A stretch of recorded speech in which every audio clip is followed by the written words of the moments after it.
Michael Licenblat, welcome to 5 Minutes with O. Great to be here. I've heard people talking about resilience training lately, like it's this new hot thing, but you've been doing it for over a decade. So in that time, why do you find that people need resilience training in business? Well, look, reality is that setbacks are part of every business process. Now, information is important. It's important to be smart in business and know how to do things and get things done. But the reality is if you can't handle that pressure and those setbacks, if you don't recover from when things go wrong, if you don't keep your head together when things fall apart, you can't get things done. You can't be productive and organised. Well, you wouldn't be a strong leader, would you? Well, no, and the reality is you've got to be able to work outside your comfort zone. If you can't work outside your comfort zone, you're not going to be able to manage when things don't go according to plan. Think back to the recent global financial crisis, where for many companies that I worked with, their client stream or their income stream started to dry up a fair bit. And what they needed to do is to get out and be more proactive with their clients. Now, for many people, professionals, they weren't primed to actually going out and looking for the business. Often the business just sort of came to them. And when it came to getting out there, that fear of being rejected or that fear of, I'm not sure how to handle this, often got in the way of them actually being successful in their role or not. So that sounds like you do a lot of training with leading salespeople as well. Oh, look, for most people in sales, they do a lot of training in areas of prospecting and building relationships and also about how to close the sale. Very important stuff, but very few are taught in how to handle no.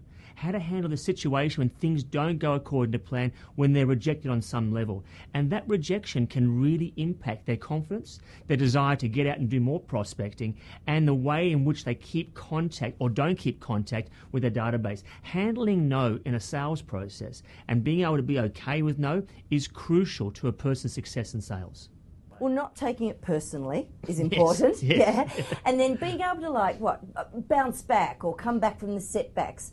Give us a couple of the principles that you include in the training. Sure. Look, part of my background comes from martial arts. I've studied martial arts for most of my life. And really? What sort? A few styles. One called Goju Kai Karate. Right. Goju Kai means hard and soft. So you learn the hard, strong stuff and the slow flowing things. I've done some grappling work and some street fighting. So kind of a bit of well-rounded.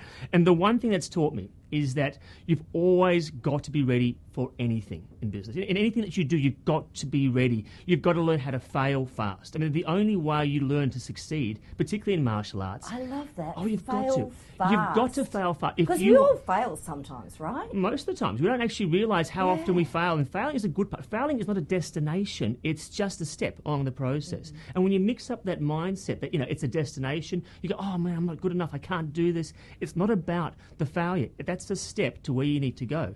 To really excel in martial arts, to really do well, you've got to train with people who are better than you.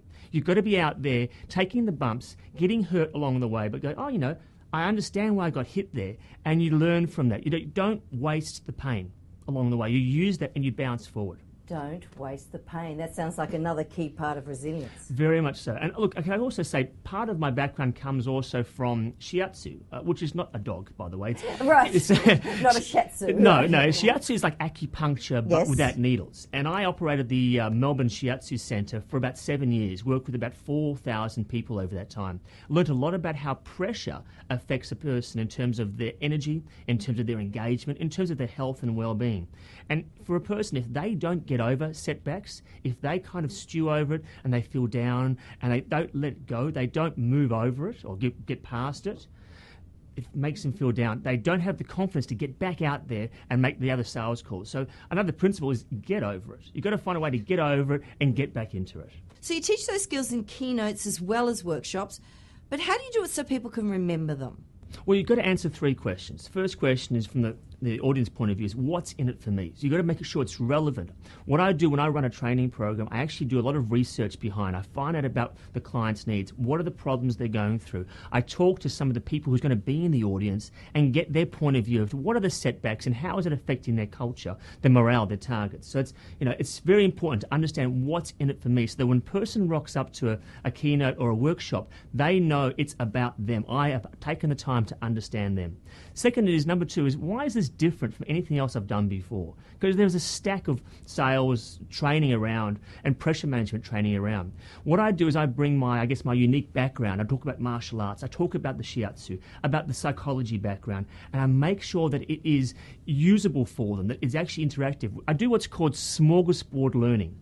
You know, when you go to a smorgasbord, you try different sorts of foods out. Same sort of thing. I actually give out a whole series of different short techniques and insights, which some will work for some and others will work for others. And everyone takes back a different sort of insight as to how to make this work. And the third aspect is I make sure they answer the question of, how do I do this stuff? There's no point going to a seminar program and be filled with good ideas you can't actually use. So I make sure that they give them resources. It may be even an online course. There are handouts, there are CDs, ways to reinforce the learning along the way. Michael Licenblat, thank you for spending 5 minutes with O. A pleasure.